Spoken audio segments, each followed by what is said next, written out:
Until now, the prevailing Newtonian mechanistic worldview has dominated Western culture, science, and metaphysics for hundreds of years. The idea that we live in an unintelligently designed universe, the idea that out of nowhere, nothing, for no reason, spontaneously became everything, has been accepted as scientific gospel. This atheistic, nihilistic, purely materialistic paradigm presented by believers of Big Bang evolution, however, cannot explain the multitude of non-physical, non-local findings in quantum mechanics. They cannot explain how consciousness, intelligence, and life supposedly evolved from unconscious, unintelligent, dead matter. They cannot explain why apple seeds grow apple trees and pear seeds grow pear trees, or how arm cells know to be arms and leg cells know to be legs. They cannot explain the holographic universe or morphogenic fields, the placebo effect, psychoneuroimmunology, acupuncture, the aura, chi or remote healing, telepathy, psychokinesis, clairvoyance, precognition, and the entirety of psi-science. They cannot explain out-of-body or near-death experiences, ghosts, entheogens, the soul, the spirit world, or reincarnation. Adrian Cooper wrote, "Although the true nature of the universe has been known and taught throughout the ages by many and varied sources throughout the world, all of which are highly consistent and in broad agreement, it is also now being substantiated by the work of modern quantum physics, and increasingly by other branches of the sciences as well. All areas of the sciences will surely soon have to accept the fact that true universal reality is not and never can be based entirely in the familiar three-dimensional world of physical matter, as has been assumed since the days of Isaac Newton, but is rather an infinite, multi-dimensional reality, a universe of living consciousness of which everyone and everything, without exception, is an integral and equal aspect. The true nature of the universe will certainly challenge the perceptions of most people, if for no other reason that throughout the ages there has been a prevalent misperception of a God who is completely separate from everyone and everything else in existence, and who rules over his three-dimensional world of matter from high places. The emerging wisdom of spiritual science has rendered the atheist materialist paradigm extinct. Consciousness, life, the beautiful diversity, complexity, and interconnectedness of nature and the universe are not the result of some random, coincidental physical phenomenon. The odds against our universe containing the precise physical forces and attributes necessary to sustain life is 1 octillion to 1. In other words, there is only a 1 in 1 octillion chance that the universe was unintelligently designed. So if there is an intelligent designer, a creative force beyond all space, time, and matter, what are the properties of this entity? Theologists and metaphysicians throughout history have agreed that this intelligent creative force must by definition be all-knowing, omniscient, all-powerful, omnipotent, and all-present, omnipresent. Furthermore, by definition, if God, an omniscient, omnipotent, omnipresent being, exists, then we all must be a part of it. In my Asbestos Head book, I wrote, "Either God is causal, singular, and separate, an outside entity somehow responsible for his own existence, the creation of the universe, and the creation of other beings to recognize him, or existence is non-causal, plural, parts and whole of all that is, with nothing outside us, because we are all infinite, self-reflexive pieces of God, interacting, changing, acting out eternity."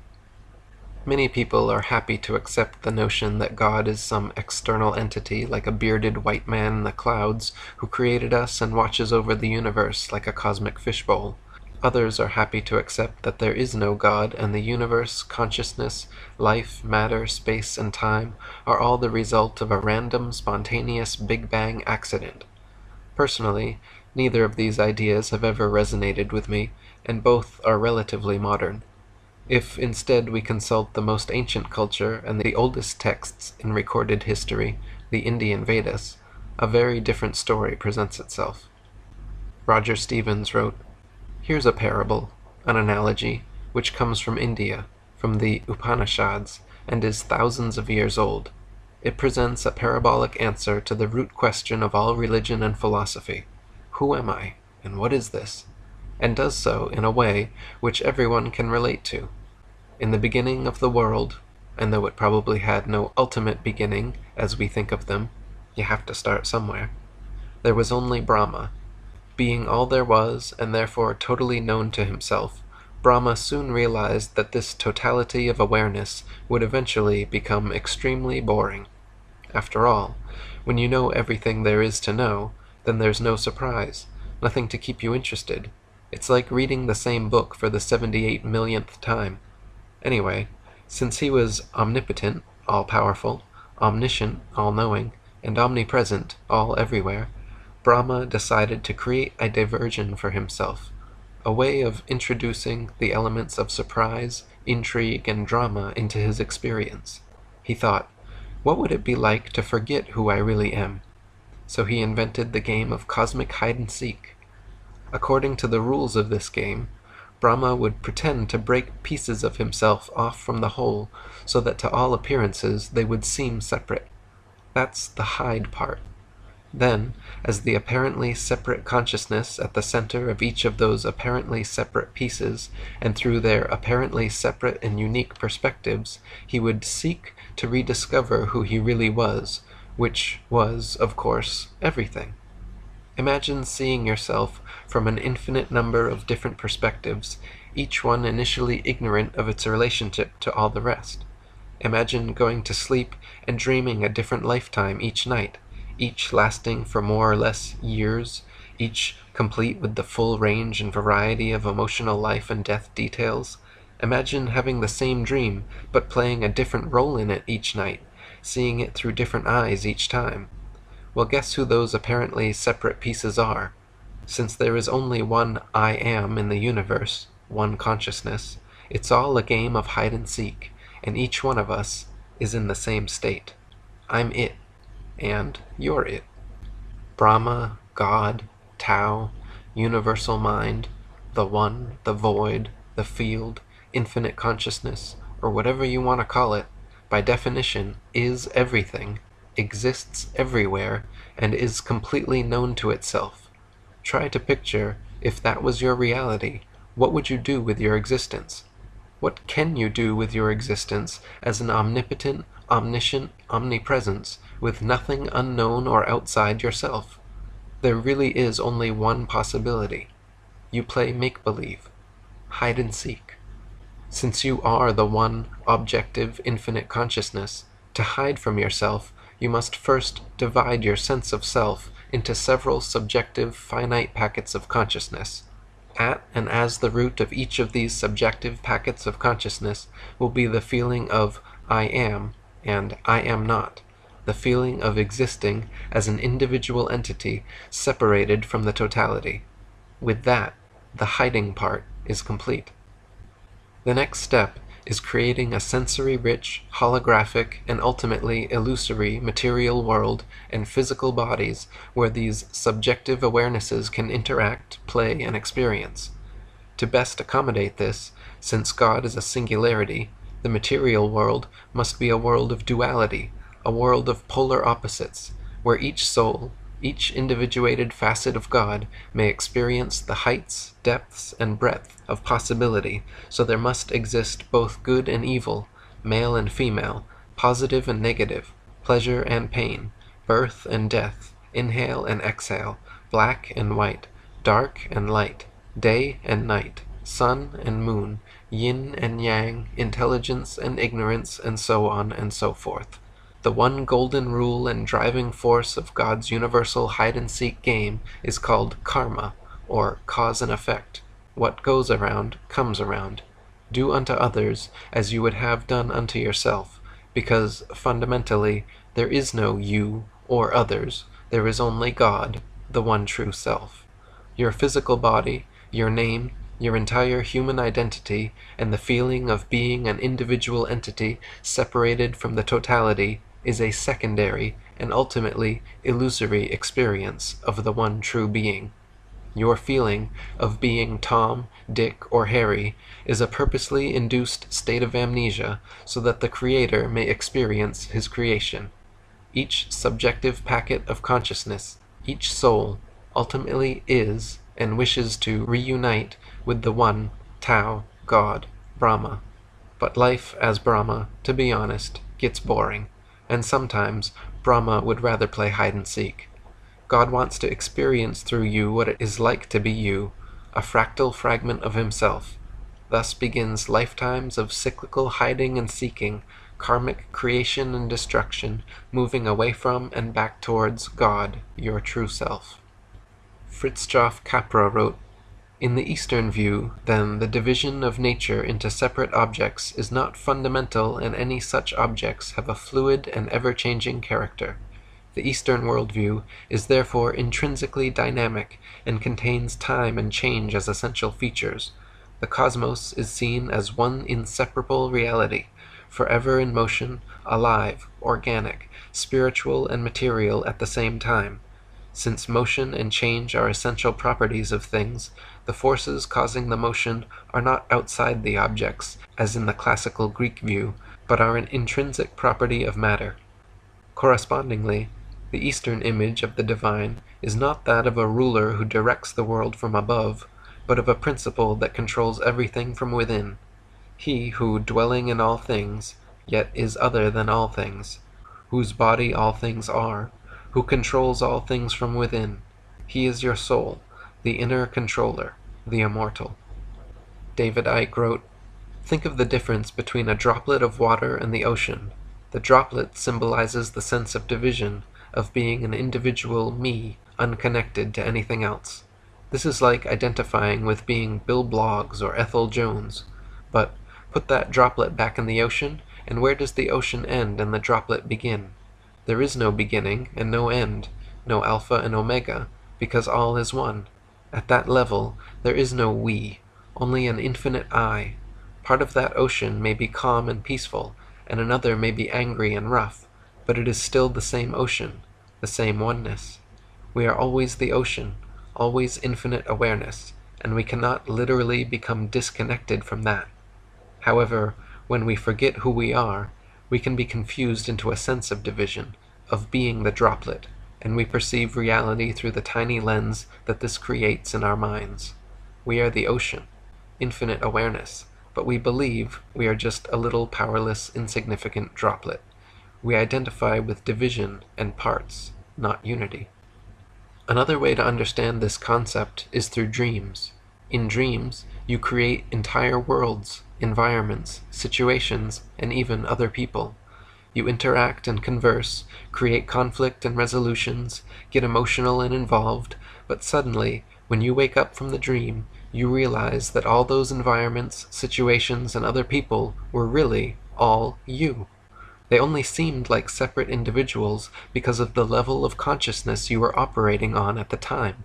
It is the same in this world, where you think you are a separate person, but in fact, when you die, a piece of God wakes up to realize he was only dreaming.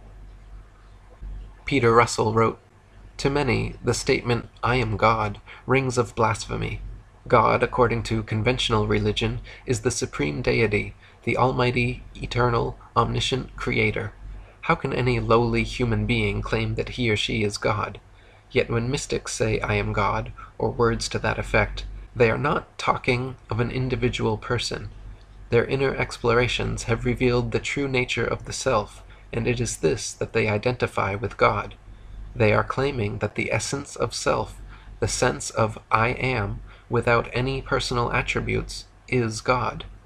The contemporary scholar and mystic Thomas Merton put it very clearly. If I penetrate to the depths of my own existence and my own present reality, the indefinable am that is myself in its deepest roots, then through this deep center I pass into the infinite I am, which is the very name of the Almighty. I am is one of the Hebrew names of God. It is often translated as I am that I am. Similar claims appear in Eastern traditions. The great Indian sage Sri Ramana Maharshi said, "I am is the name of God. God is none other than the self." In the 12th century, Ibn al-Arabi, one of the most revered Sufi mystics, wrote, "If thou knowest thine own self, thou knowest God." Shankara, the 8th century Indian saint, whose insights revitalized Hindu teachings, said of his own enlightenment, "I am Brahman. I dwell within all beings as the soul, the pure consciousness, the ground of all phenomena. In the days of my ignorance, I used to think of these as being separate from myself. Now I know that I am all." Since people always misinterpret the phrase, "I am God," I prefer to explain it as, "I am is God." The self-awareness and continuity of being expressed by the words, "I am," our inner witness and intuition, is our direct channel to God. It is undeniable that if God is omnipresent, then He must exist in you. He must be you, and everyone and everything else in existence as well. We are all playing an equal part as lost ripples in God's infinite ocean of consciousness. Michael Talbot wrote, "There is a Hindu myth that human consciousness began as a ripple that decided to leave the ocean of consciousness as such, timeless, spaceless, infinite, and eternal. Awakening to itself, it forgot that it was a part of this infinite ocean, and felt isolated and separated. Adam and Eve's expulsion from the Garden of Eden may also be a version of this myth, an ancient memory of how human consciousness, somewhere in its unfathomable past, left its home in the implicate, and forgot that it was a part of the cosmic wholeness of all things. In this view, the earth is a kind of playground in which one is free to experience all the pleasures of the flesh, provided one realizes that one is a holographic projection of a higher order." In the Judaic Kabbalistic belief, this concept is present as the entirety of creation is seen as an illusory projection of the transcendental aspects of God. In Christianity, it is said the Father and Son are one. Thy Father art in heaven, the non-physical, but the Son lives in the flesh, the physical.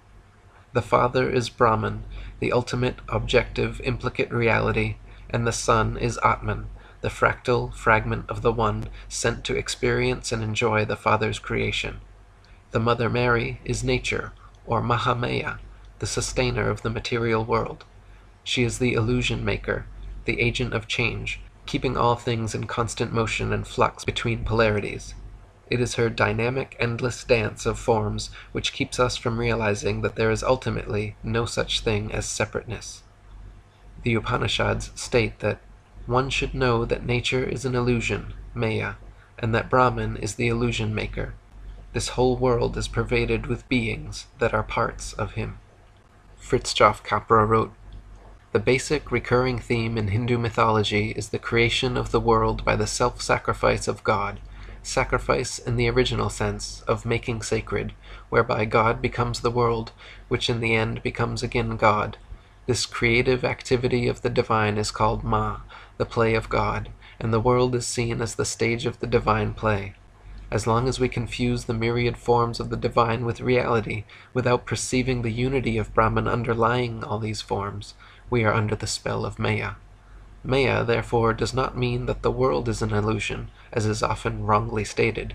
The illusion merely lies in our point of view, if we think that the shapes and structures, things and events around us are realities of nature, instead of realizing that they are concepts of our measuring and categorizing minds. Maya is the illusion of taking these concepts for reality, of confusing the map with the territory. In the Hindu view of nature, then, all forms are relative, fluid, and ever-changing Maya, conjured up by the great magician of the divine play. In the Vedanta, our individual souls, our separate subjective packets of I am consciousness, are called Atman, and the one unified, objective, infinite wellspring of consciousness from which everyone's Atman arises is Brahman. Atman is our divided, dualistic self, and Brahman is our whole true self. But fundamentally it is taught that Atman is Brahman, and Brahman is Atman. Your true self, beyond this earthly identity, is not divided and dualistic. Your true self is not separate and subjective. Your true self is not Jack, Jill, Joe, Jen, Jim, John, James, or Jason. Your true self is the same as my true self, as everyone's true self is God." Adrian Cooper wrote, "This ultimate reality is called Brahman and is exactly the same as the One, the All, Spirit, everything that is, and in the West might be regarded as the true definition of God. Brahman, universal consciousness, considered to be the ultimate reality, is infinite, exists beyond the five physical senses, and is incomprehensible. Most ancient wisdoms of the world teach that human beings are God in the microcosm, immortal spirits made in the true image of God. Hinduism teaches the same principle in the form of Atman, which is equivalent to the human soul. The Hindu culture teaches Atman and Brahman, the individual reality and the ultimate reality, are one." Michael Talbot wrote, "The Hindus call the implicate level of reality Brahman. Brahman is formless, but is the birthplace of all forms in visible reality, which appear out of it and then enfold back into it in endless flux. Like Bohm, who says that the implicate order can just as easily be called spirit, the Hindus sometimes personify this level of reality and say that it is composed of pure consciousness. Thus, consciousness is not only a subtler form of matter, but it is more fundamental than matter, and in the Hindu cosmogony it is matter that has emerged from consciousness, and not the other way around." Finally, quantum physicists like David Bohm and consciousness researchers like Peter Russell have now proven what the world's most ancient spiritual teachings have long espoused for thousands of years. The faculty of consciousness is primary to the creation of the material world. A conscious observer must first exist to collapse the wave function, allowing particles to manifest into the explicate reality. This means that before the creation of the material world, there must have existed a self-aware conscious observer, God, and every physical manifestation is actually the result of his conscious creation. Fritjof Capra wrote, "The basic elements of the worldview which has been developed in all these traditions are the same. These elements also seem to be the fundamental features of the worldview emerging from modern physics. The most important characteristic of the Eastern worldview, one could almost say the essence of it, is the awareness of the unity and mutual interrelation of all things and events, the experience of all phenomena in the world as manifestations of a basic oneness. All things are seen as interdependent and inseparable parts of this cosmic whole, as different manifestations of the same ultimate reality. The Eastern traditions constantly refer to this ultimate, indivisible reality which manifests itself in all things, and of which all things are parts. It is called Brahman in Hinduism, Dharmakaya in Buddhism, Tao in Taoism. Because it transcends all concepts and categories, Buddhists also call it Tahata, or suchness. What is meant by the soul as suchness is the oneness of the totality of all things, the great all-including whole. In ordinary life, we are not aware of this unity of all things, but divide the world into separate objects and events. This division is, of course, useful and necessary to cope with our everyday environment, but it is not a fundamental feature of reality. It is an abstraction devised by our discriminating and categorizing intellect.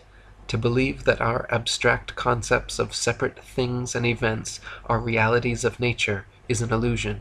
Hindus and Buddhists tell us that this illusion is based on avidya, or ignorance, produced by a mind under the spell of Maya. The principal aim of the Eastern mystical traditions is therefore to readjust the mind by centering and quieting it through meditation. The Sanskrit term for meditation, samadhi, means literally mental equilibrium. It refers to the balanced and tranquil state of mind in which the basic unity of the universe is experienced. Entering into the samadhi of purity, one obtains penetrating insight that enables one to become conscious of the absolute oneness of the universe.